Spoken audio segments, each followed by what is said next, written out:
विभिन्न alert SMS मार्फत fishing link पठाई यी सेवामा पहुँच स्थापित गरेर 4,000 भन्दा बढीको खाताबाट रकम चोरी गरेको आरोपमा एकजना पक्राउ परेका छन्।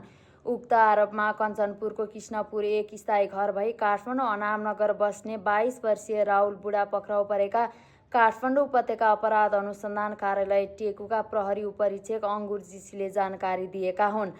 उनले ती एसएमएसहरू मोबाइलमा पठाएर तपाईँको खाता सस्पेन्ड हुन लागेको भनी चेतावनी दिई भेरिफाई गर्नको लागि लिङ्क खोल्न लगाउने गरेका थिए।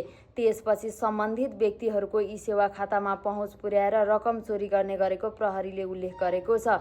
उनले पशुपति ग्लोबल इनोभेसन प्रालीको मर्चेन्ट खाताहरूमा 1 करोड 2 लाख रुपैयाँ रकम ट्रान्सफर गरेको प्रहरीले जनाएको छ।